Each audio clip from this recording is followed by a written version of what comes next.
So we're gonna jump right into it. Hi everyone, my name is Dayona Cole and I am the founder of Tiny Hearts Remember Inc., nonprofit organization. Our mission is to decrease negative impact of pregnancy and infant loss through support programs, education, and advocacy.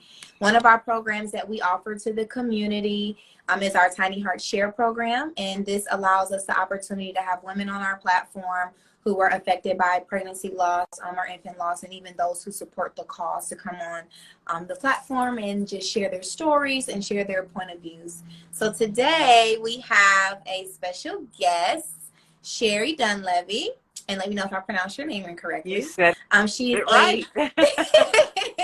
Yes, she is a former NBC News anchor serving the Wheeling, West Virginia area for nearly 30 years, both on television and radio. Today, she is a best-selling author, inspirational speaker, and also the founder of the Graduating Grief Academy, an online support community, host of the Graduating Grief podcast. Her #1 best-selling book, How Can I Help?, was written to help people know exactly what to say and do when people that they love and care about are hurting. Sherrie has graduated from the pain of being a bereaved mom and has now stepped into becoming a self-proclaimed inspirationista. Sherrie's passion lies in inspiring and encouraging women to step beyond the pain of their past so they can step fully into living with purpose, passion, and joy. Hi, Sherrie. Welcome. Hello, how are you? I am fine. So we're gonna just jump right into it. So I know today this is the part 2, everyone that's watching. We have a part 1 and then we'll have a part 2. So this is part 1. So can you just explain how to graduate from the pain of grief and live with the passion, purpose, and joy? Well, it is a process, but first I think it's a mindset and it's a choice. It really is a choice, because losing a child is on the hierarchy of grief the most difficult loss that a person can deal with. And I think the connection that a mom has with her child for those 9 months or however long the baby, is growing inside of us, we formed that bond way before they were ever born, if they ever made it, to birth. And so sometimes we just want to lay down and die with them, right? They say the loss of a child is the loss of your hope and dreams. The loss of a parent is the loss of your past, right? And, I don't know all of that. All I know is that it hurts like no other kind of hurt that you could ever have. But as a reporter, I will tell you that I have done many stories on mothers who have lost children. One in particular stands out in my mind, and that was a woman who lost her daughter during a flood. And I befriended her when her daughter was still missing, when we were still trying to find survivors from this flash flood in our area. And through this process, when they found her daughter's body, all of a sudden, this woman's identity became bereaved mother.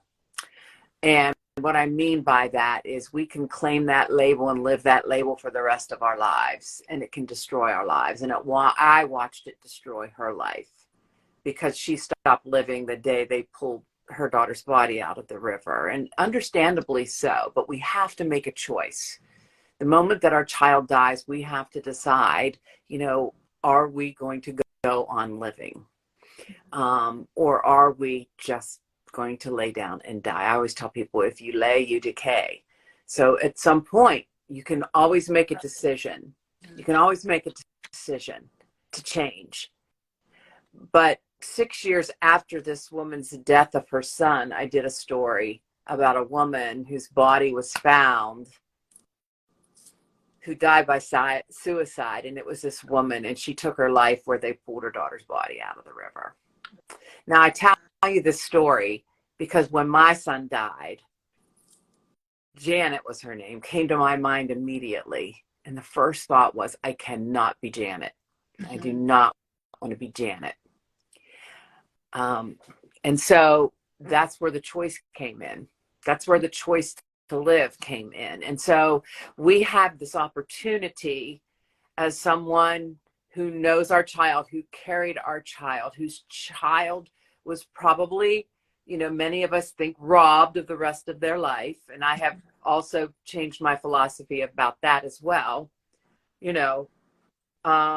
We're the only people that can bring them forward with us. Yeah. And so my son died 24 years ago at the end of this month. It'll be 24 years. 4 years. But most people, I take Brandon wherever I go, and I share Brandon with whoever I know and whoever I'm speaking to. And so my son continues to live through me, and his life continues to make an impact. So no matter how short your child's life was, every life matters. Every life matters, and every life can make an impact, because my son's life only lasted 29 days. And here we are 24 years later, and he's still making an impact on people. He's still making an impact on my life. Mm-hmm. And so as a parent, we can choose to move forward in that way and honor our child and bring the lessons and some of the beauty that came from their life and some of the growth for us that came from their death to help other people. And that's what I try to do now. So does that make sense? So now my life has purpose. Yeah. And his life has purpose and meaning, and mine does too. And we're co-collaborators on this to help other mothers and other people who are struggling with this thing called grief. Yes. So with that, if you can go into a little bit details about how you became an angel mama. My son, well, I had a 2-year-old at home. We were having our second baby. We didn't find out the sex of the first baby. We wanted to be surprised. And so we were going for our first ultrasound with this baby, and practical mom me, I'm like, bought all these boy clothes. So do I hang on to the boy clothes, or do I get to buy pink for a little girl? Right. Mm-hmm. And so we were going to find out with this child, we were going to find out. So we were getting our ultrasound. And as I was getting my clothes back on, the technician came out and said, "Mrs. Dunlevy, could you come back out? We need to take more pictures." And there was just something that I knew inside my mama's heart. Oh boy, something's not right. Something's not right. Yeah. So what we found out was that my son had something called a diaphragmatic hernia. And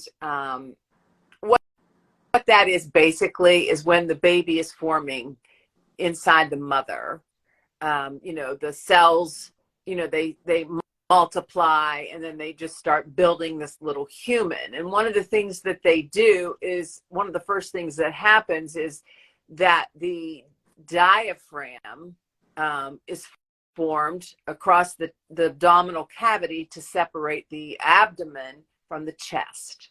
Okay. So that keeps the chest organs up in the chest and the abdominal organs in the abdomen. But his did not go all the way across. There was an opening, which meant that as the baby was growing, all of the organs started coming up into the chest cavity, which meant that, his heart was on the right side instead of the left side. And, his stomach was up there. His intestines were up there. It was prohibiting the growth of his heart and his lungs. And so we were spending a lot of our pregnancy going to all these different children's hospitals to see if possibly we could get corrective surgery in utero, to see if they could, make the correction. And through all the testing, they said his chances of survival are greater having the surgery outside the womb than inside the womb. So he will be born. So we knew that, and the funny thing is I knew as long as I had him inside of me, he was alive and he was living. And as soon as he was born, all bets were off. I couldn't protect him anymore. That was the hardest thing. Yeah. That was probably the hardest thing. And so, when he was born, they had to intubate him immediately. So I never got to hear him cry. I never got to, he was taken from me and transported immediately to another hospital. And I had to have him by C-section, so I couldn't go with him. And so you have this baby, you have this trauma of this, of this cesarean section, and then everybody leaves, and they go with the baby. And here you are. And I remember they put me on a floor for hysterectomies because they did not want me to hear babies crying and whatnot. They were trying to reduce my trauma. So I'm separated by miles from my baby. And so finally, when I was released, I couldn't drive to go see him. So I depended on other people to take me. And I lived 60 miles away from the hospital. Yeah. And I had a 2-year-old at home, and so, and he was just constantly on this this ups and downs and ups and downs. And one minute he was doing great, and the next minute he was plummeting. And I remember sitting there, and he was starting to decline. And I had a 2-year-old, and I had to go home and throw his 3rd birthday party. And the nurses were like, "We have him. You go be mom to him." It was the hardest time of my life to be happy with one child and frantic that you're going to lose another. It was, yeah, it still tears me up. Yes, of course. It was the hardest thing I ever had to do. And then when it ended, and there were so many medical things I don't want to go into, but when it ended in the worst way. It ended just how you see in the movies, where you get the call in the middle of the night, you have to rush to the hospital, and you're trying to find a sitter, and just all the worst case scenarios. And that's how it ended.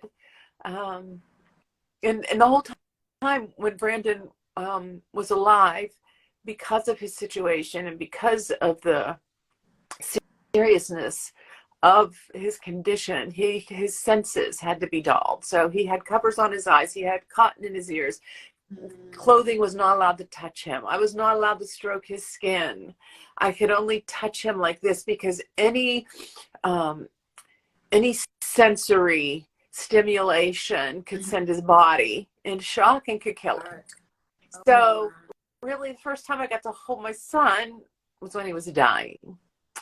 And so that was very hard too. There's just a lot of hard about it. Yeah. But in the years past, in the years since then, there's just been so many blessings and so much meaning that he's brought to my life. For example, you don't have to do anything in this life to be loved and accepted. Our babies showed us that. Our babies haven't accomplished anything, right? So they show us what unconditional love really truly should be at all times. I was afraid, how would I love this baby? How would I split my love between the son that I had and this son that was born? And I realized you grow more love. You don't split the love. You don't divide the love. God provides you more love. And so there were all these lessons that I learned that I share with other people because they're important to know. Yeah. So thank you so much for sharing that, and even the details. It definitely shows I think we have the perfect title today, with the passion, the purpose, and the joy, because it sounds like it was definitely a journey. So we are sorry for your loss. With that, because I know for me, it was definitely just that struggle every day, just getting through the day. So with that, what did your support look like when you were going through all of this at once? I know you mentioned the nurses were it seemed like you had a very positive relationship with the hospital at the time. What other avenues of support did you have? I had wonderful parents and in-laws that took shifts. I had mama bear grandmas. Yes, they're the best, aren't they? Yeah. And I think that you're so worried. I was always so afraid of making waves. And one of the nurses at the time was doing something that she shouldn't have been doing. But I didn't know. I was young. I didn't know how to react to that situation. And so when I relayed it to my mom, oh my gosh, I mean, she charged into the head nurse's office, and I mean, like, not on my watch, you know, like they became fiercely protective of my son and fiercely protective of me. And so I feel very blessed by that. It was very, you know, like I said, it was 24 years ago. So many things have changed. Like I said, I had a 2-year-old. And the sad thing is I have no idea how this grief affected him.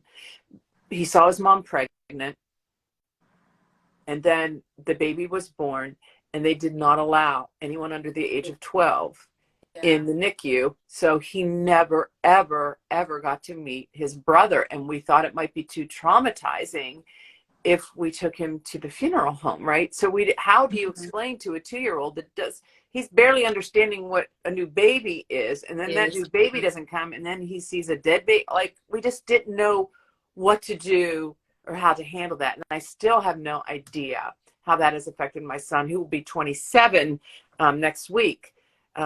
He doesn't remember any of it, he says, but I just wonder how much of it is embedded in him. But, you know, as a mom, you worry about all these things, and it truly affected how I grieved after Brandon died, because I thought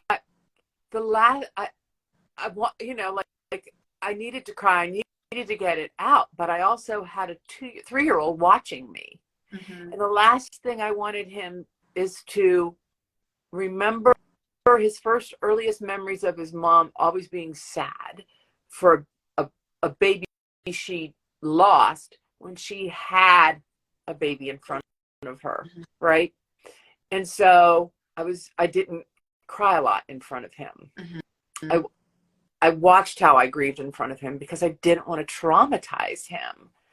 And so, you know, I think that I wish there were more studies and more things that would help mothers, you know, do that. If I had an older child, I think I might have more openly grieved, and we could have talked about it. We could have grieved as a family. But here I had you know, a toddler who really wasn't even understanding the concept of, you know, a brother or a sister. It was talked about and hoped for, and then mom be sad. Like, I just don't know how he processed that, and there was no one to guide us through that, and I wish there really was. Yeah, I definitely think that's needed, and thank you so much for sharing that, because there are women out here who still have to mother not only to an angel baby but to a physical baby, right? As well. And sometimes it is that younger age where they don't understand, and all they do is see mommy crying. So I like how you were able to touch on that. How were you able to allow yourself to still grieve properly? Like, what did that actually look like? Because I feel like sometimes mothers don't even know where to start. Do you just wait until he goes to sleep and then you take that moment to yourself? How did the specifics look for that, for just to share with another mom who may be experiencing the same thing that you experienced? Well, I'm going to share my story, and I'm just going to be open and honest with you. After my son was born,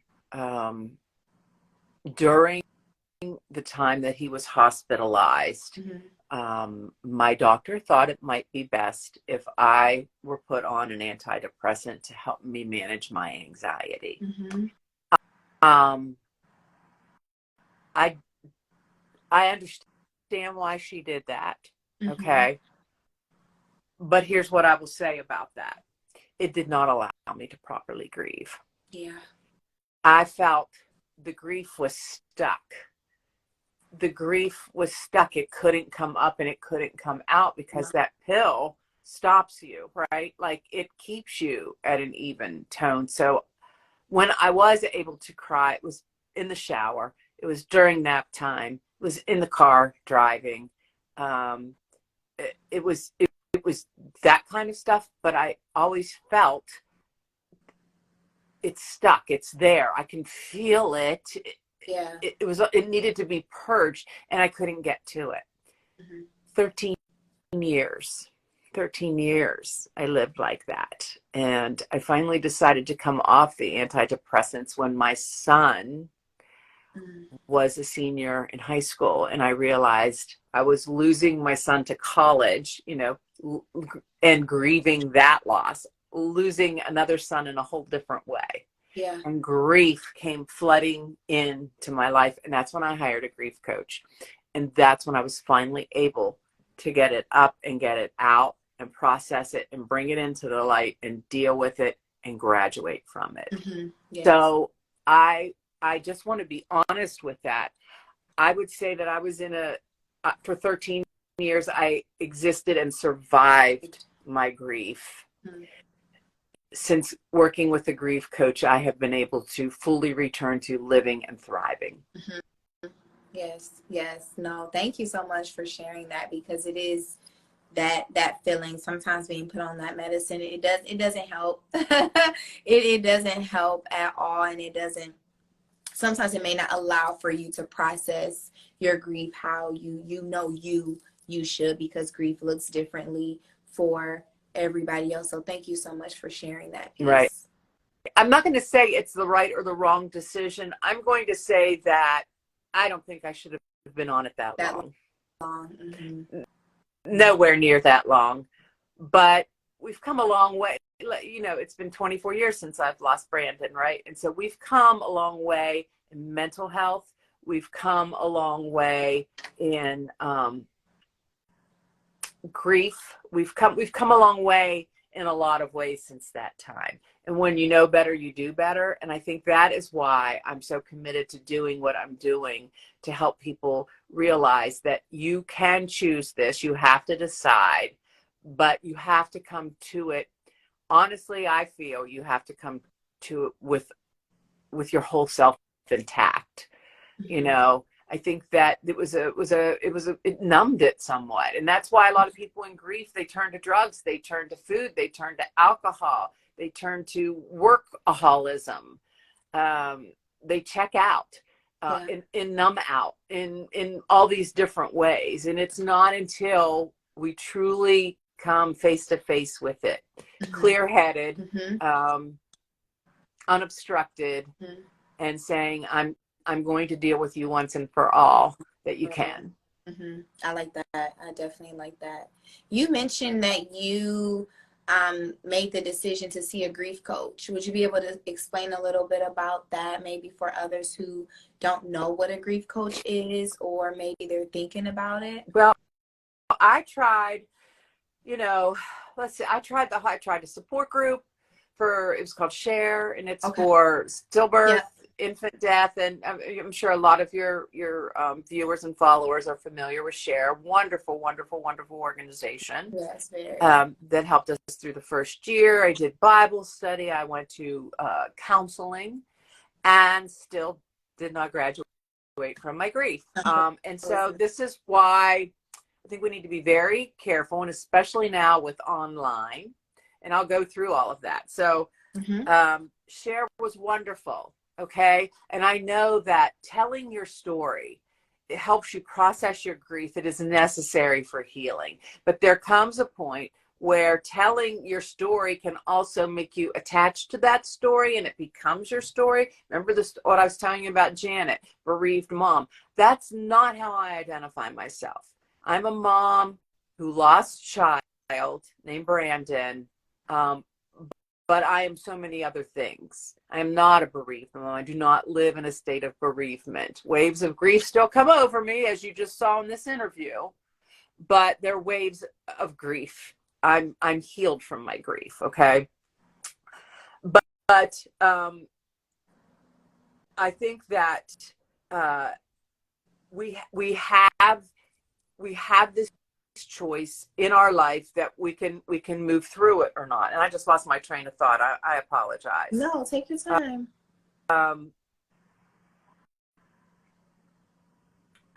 Coming to the grief coach, coming to the grief groups, telling the story over and over again, I started coming into the group feeling pretty good. Mm-hmm. And then I would leave the group with all this stuff brought up to the surface again, and feeling worse when I left. That was about after a year. So the group was very helpful until it wasn't helpful. Until I needed someone to help me now integrate back into living my life after this loss. Not how to live that first year with the loss.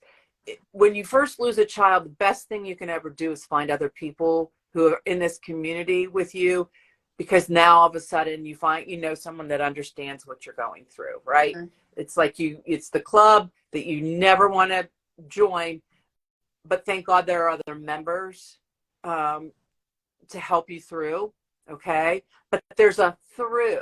And see, sometimes with these support groups, they're never ending. They're evergreen. So just as you're feeling good, new grievers are coming in, and then you're absorbing all of their pain. And there was no plan to graduate at the end. There was no plan to get out. And I had to tell my husband, I can't go back. And he said, why? And he said, they're lovely people. They've helped us so much.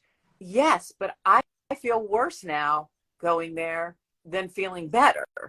I don't want to do this anymore. So that's what you have to look for when you're going into a grief support group. You don't want to be in a grief support group where someone's been there for 10 years. That means that they have been living with these horrible feelings of grief for 10 years. They're stuck. So I think that's what's different about the graduating grief program. It's 8 weeks, and we address everything, and we graduate together. We begin together and we graduate together. So there's no through.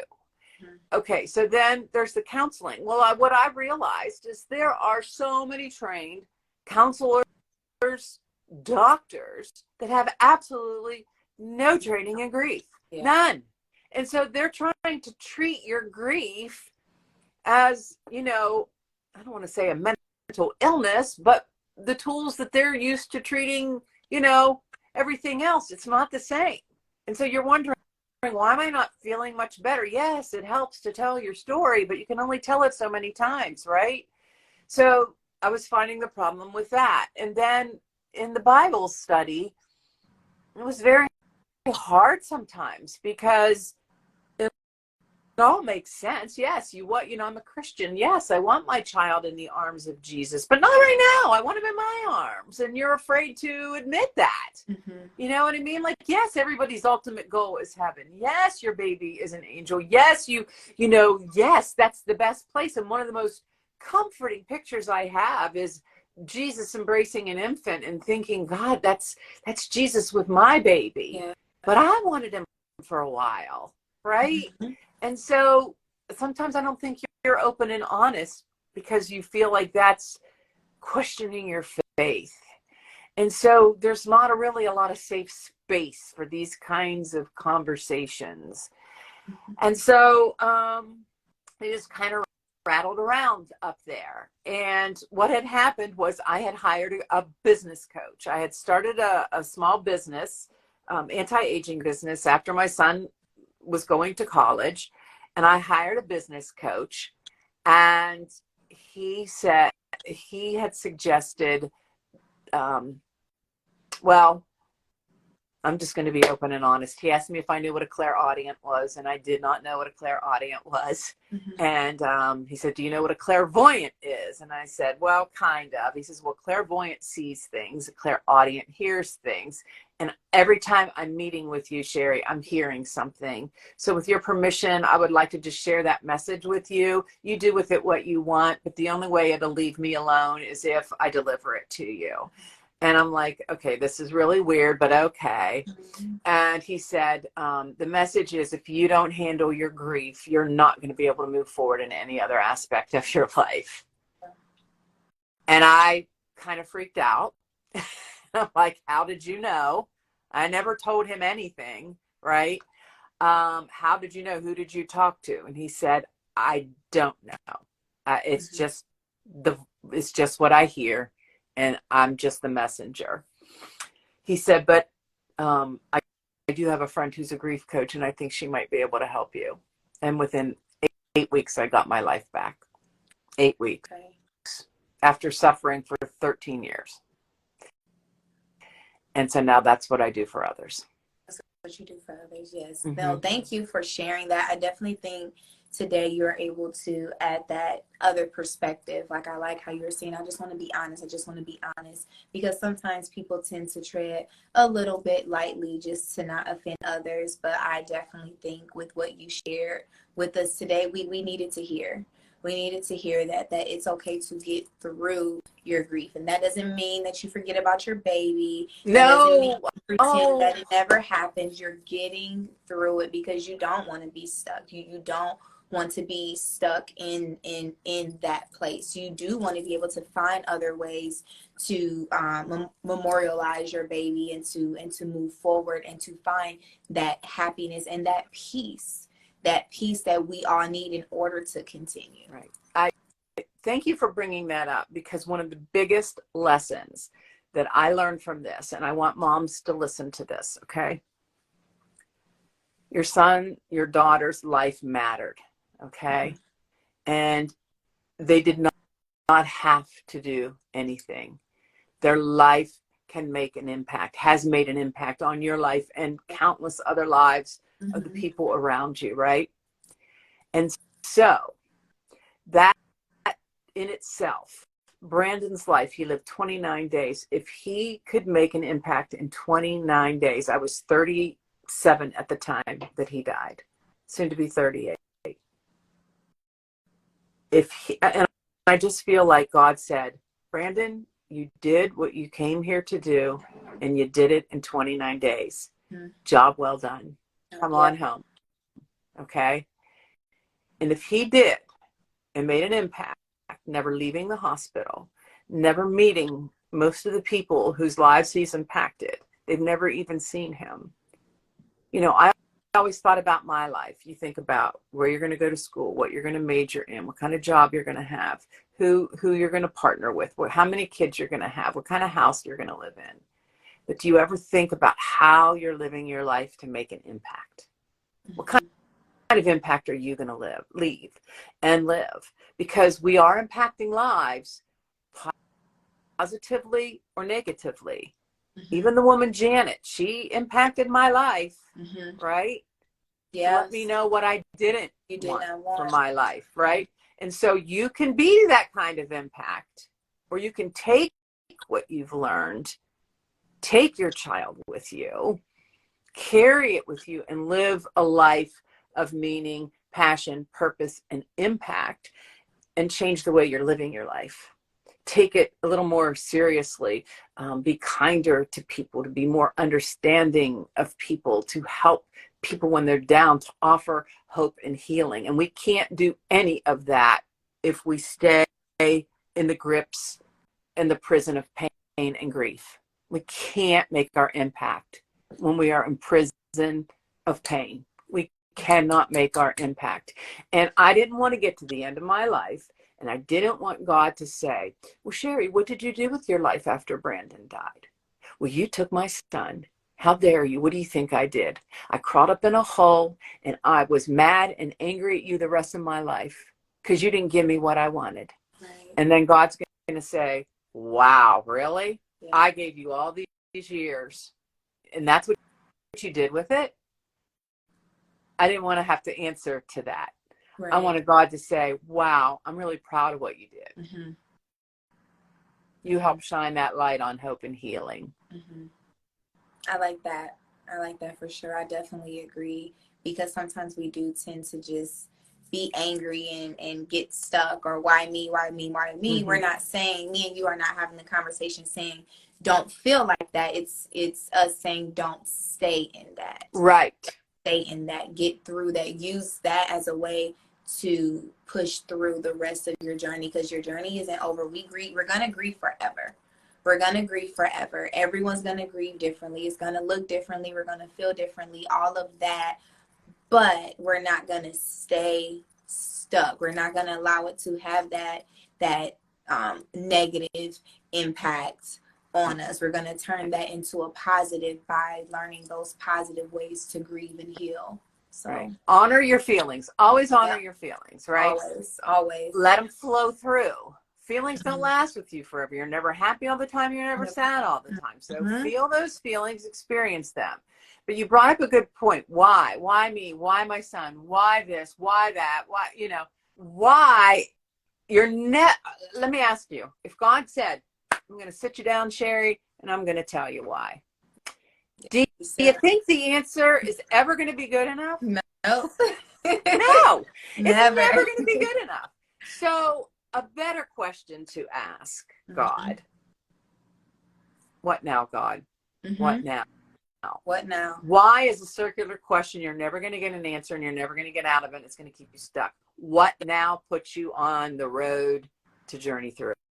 What do I need to do next? What now? Right. What do you need me to do next? What do you need me to do next? So I definitely like that. I definitely enjoyed this conversation for sure. Thank you so much for just telling us about your story. And I definitely think that even I can see in the comments, I'm not sure if you can see the comments. I can't see the comments. No. You can or you can't? Okay, so what I'm going to do is I'm going to go back a little bit.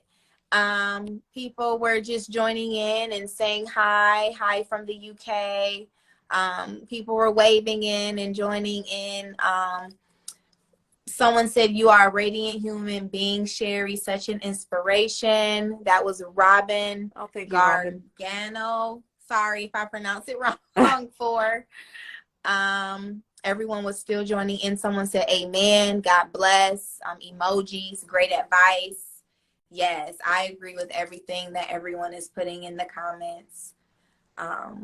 With that, Miss Ronnie 18 said, great advice. Yes, I definitely think today Sherrie was able to give a lot of advice from a different perspective, because sometimes it is that stuck feeling. It is that stuck feeling, and today you were able to help shift that perspective, kind of be behind us and kind of push us like, okay, we all experience this, but we can't stay here. We have to do what's next. We have to make that positive, try to make that positive impact for others who have experienced what we have experienced, and those that are gonna unfortunately experience that after us, so they can kind of know that it's okay. It's okay to grieve at your own pace. It's okay to grieve this way. What are we going to do next so that we don't get to that dark space? Right. Because I would say I was in that dark space and I didn't have anybody to truly bring me out of. So I definitely thank you, Sherrie, for sharing that perspective with us today, with everyone watching and those who will watch. Miss Ronnie 18 is getting ahead of me and keeping me on track, and I truly appreciate it. She said, because sometimes I can get off tangent, of course. She said, where do we follow you, Sherrie? So can you share any websites, any emails, any other social media channels, YouTube, whatever you have? Would you be able to share that with those that are watching? Everything is at Sherrie Dunlevy. YouTube, LinkedIn, Facebook, okay? And then on Facebook, I have a positive support group called Graduating Grief, Living and Loving Your Life After Loss. And so what I mean by positive support group, because if you get online, sometimes you can get in these support groups and they will depress you and make you think that you can never, ever escape this. So our support group allows your pain, but we always feed you hope and healing. Yes. Can you say that name one more time? Because what I'm going to do is I'm going to put it in the caption once. Yes, it's Graduating Grief on Facebook. It's an online positive support group called Graduating Grief. I also have graduatinggrief.com. That's where you can find episodes of the Graduating Grief podcast. You can find my blogs. You can find guest bloggers and all kinds of free resources, and learn a little bit more about the Graduating Grief Academy. But I do what I do because I feel God said, Sherrie, I don't want you focusing on the pain. We all know what that pain feels like. We don't know about the hope and the healing. And I want you to shine that light on hope and healing if you choose it, but we have to choose it. And so what I want to tell anyone who is feeling stuck, it's okay. It took me 13 years.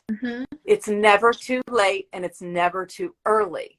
It's never too early to seek help and hope and healing, and it's never too late that it can happen for you too. Yes. I have two more things. You said it's called Living and... It's called Graduating Grief and then Living and Loving Your Life After Loss. Okay. But if you just type in Graduating Grief on Facebook, it'll come up. Yep. Okay, perfect. And then actually before we go, Miss Ronnie 18 has a question. Sure. So I'm pretty sure she's probably typing the question in right now in the chat. So as soon as it pops up, I'll be able to share that. Okay, I'm not able to see anything here, which is weird. It's just my phone is kind of stuck. Are you able to scroll over? I'm seeing like who joined, but I'm not. Oh, you're not I'm seeing the questions. I'm not seeing any of the questions. So I apologize. It's technology for you. Yeah. Okay. So Miss Ronnie 18, sorry.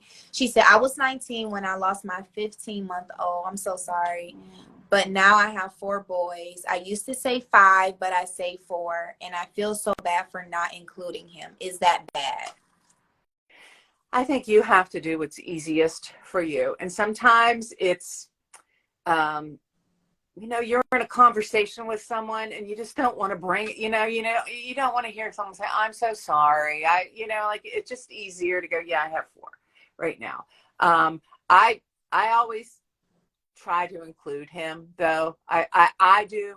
And I live in West Virginia, and one of the taglines of West Virginia is almost heaven.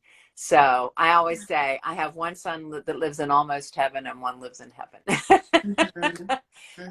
And so that is kind of clever, but it's like those looks on other people's faces that you get as soon as you tell them that, your child has died. And it's just like, sometimes you just don't want to go there. I don't think that's betraying your child. I think that's protecting your heart. So I don't think that I would feel so guilty about it. You don't have to let everyone know your story. You don't have to let everyone in. As much as I talk about Brandon, do you know that I don't put any pictures of him up on social media? Because that's mine. That's mine and his dad's. I want to keep something of him that's just for us. I can't give him all the way to everybody. So I will tell his story. I will take him with me, but you will not see a picture of my son because that's ours. So I guess if that helps that woman, is that can be just yours. And you don't have to give that away to everyone. And someone commented and said that they were 17, I believe, when she experienced her loss. Correct me if I'm wrong.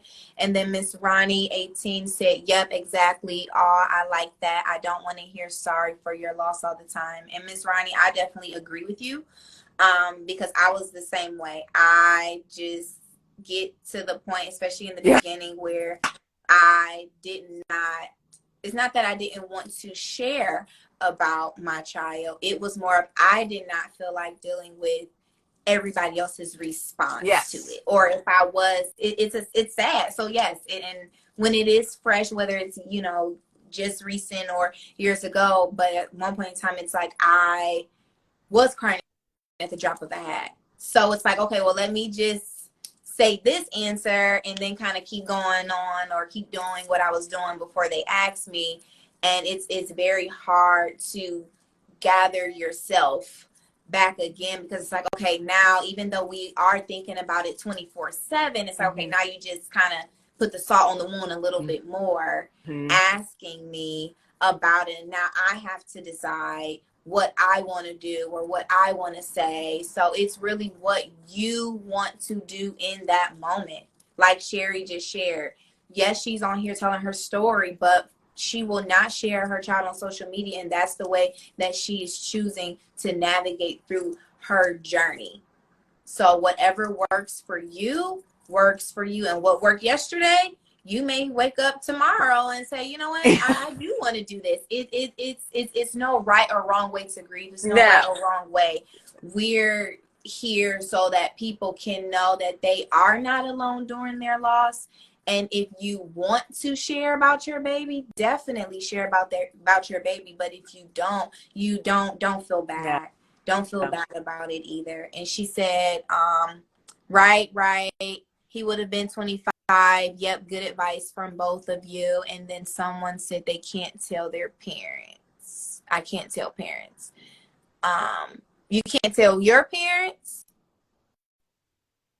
I'm not sure if you want to elaborate, but Miss Ronnie, I'm glad that advice helped. I definitely was, Right. I was where you are with that. On the same token, you can be equally as mad that someone won't bring up your child. Like they just, so it's, like you can be either way like, it goes. Oh, I don't want to talk about it. And how dare you not even mention them? Like you can be all over the place with this. And it's all normal. And I loved what you said, Danielle. There's no right way and there's no wrong way.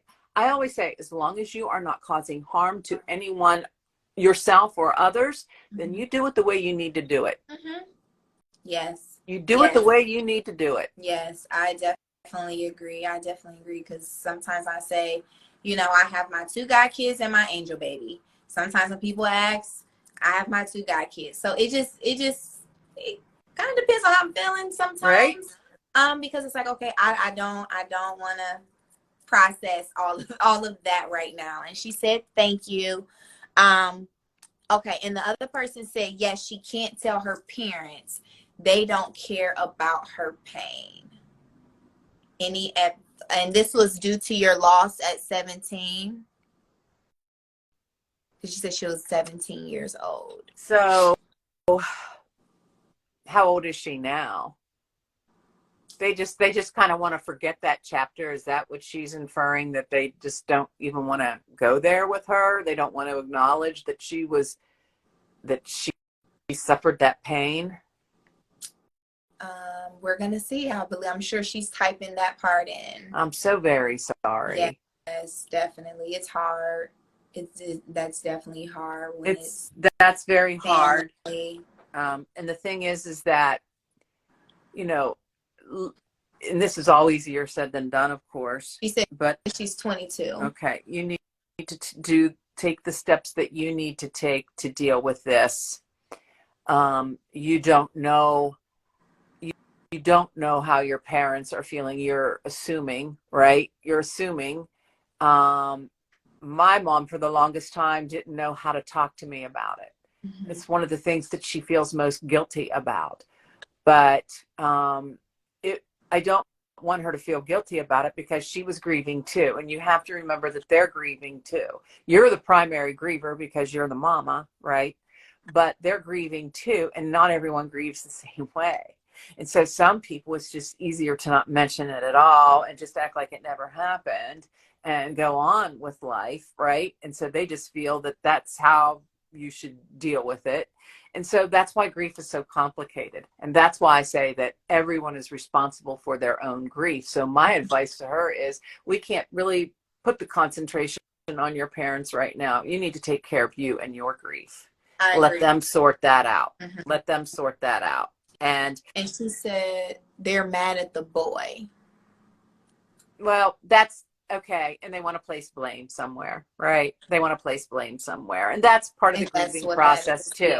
That's for them to handle. And this is where, if it's hurtful that what they're saying and how they're saying it, and she might have to set a hard boundary with that. I just don't talk about this with you anymore. This is too painful. And we talk about boundaries and whatnot as well. Which is definitely needed. And I will tell you, you're 22 years old. I'm 60.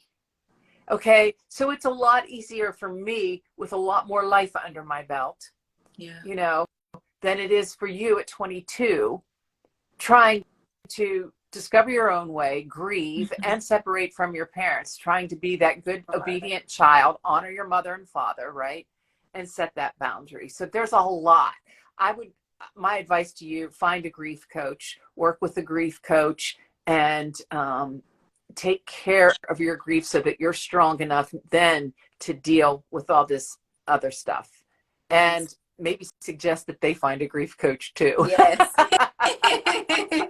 Yes. I know that advice particularly wasn't for me, but I love that advice that you were able to give her. You took the words right out of my mouth, because it is sometimes a sticky situation with family.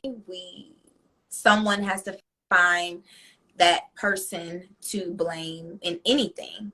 So that's definitely, unfortunately, with this case, that kind of seems like what's taking place. But like Sherrie said, you have to protect yourself at all costs, and that comes with trying to set those boundaries, but also giving yourself grace during this time. There, I know we've put on our page a few times that there's nothing you could have done differently. Unfortunately, we say, oh, I shouldn't have ate this, or I shouldn't have did this, or he did this, but at the end of the day, there's nothing that we could have done differently. And that's what I had to process with my loss, because normally when you get a headache, you can take medicine. When you get a stomach ache, you can do this. And I had to learn that I had to allow my miscarriage to run its course. There was nothing I can do to change that outcome. So with this, definitely in the midst of setting those boundaries and learning how to set those boundaries, give yourself grace. Give yourself grace, and give your parents grace, because like Sherrie said, they may not know how to talk about it with you. And the easiest thing to do is place blame on that, because it's nothing else that could have been done, unfortunately. And it's easier to feel And angry it's easier than it is to to feel feel sad. Yes. It doesn't take much to be angry. It doesn't. It takes a lot to process. It takes a lot to try and find that peace. So she said thank you. And Miss Ronnie said, I love you guys' energy. This is great. This is great. Thank you everyone for watching. Thank you for the questions and the comments and the interaction and participation. We truly appreciate it. Sherrie, before we leave, do you have any last minute words of wisdom? Because I think that's definitely what you've provided us today. Words of wisdom that you would like to share with those that are watching and those that will watch the replay. I loved what you said. Have grace with yourself. It's a roller coaster ride. And these waves of grief, some of them will come over you and knock you out and you'll tumble. Yeah. But as you start to graduate, you get stronger and you can withstand those waves, right? It doesn't mean that they're ever going to stop coming, but you have the strength now to put on your boxing gloves. You're ready next. You're ready next. And so just have grace with yourself. It is a journey. And your baby mattered, that your baby's life mattered. That's what I want you to know. It mattered, but you matter too. You matter too. Yes. And so I don't want you to let that pain imprison you. Yes. Thank you so much. So like I shared at the beginning of this live, this is part 1.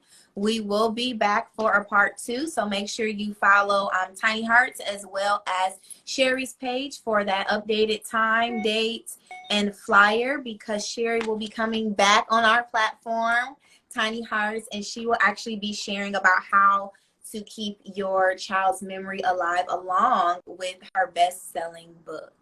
So with that, thank you everybody for watching. In the meantime, if you were not able to join us, go back and watch the replay from the beginning, and make sure that you follow Sherrie on all of her social media websites, as well as visiting her website. And I will put that information in the comments, and she will be tagged in this video. Thank you, Sherrie. Thank you so much for what you're doing. Yes, thank you. I will talk to you sooner than we think. Talk to you later. Have a great day. Bye. Bye.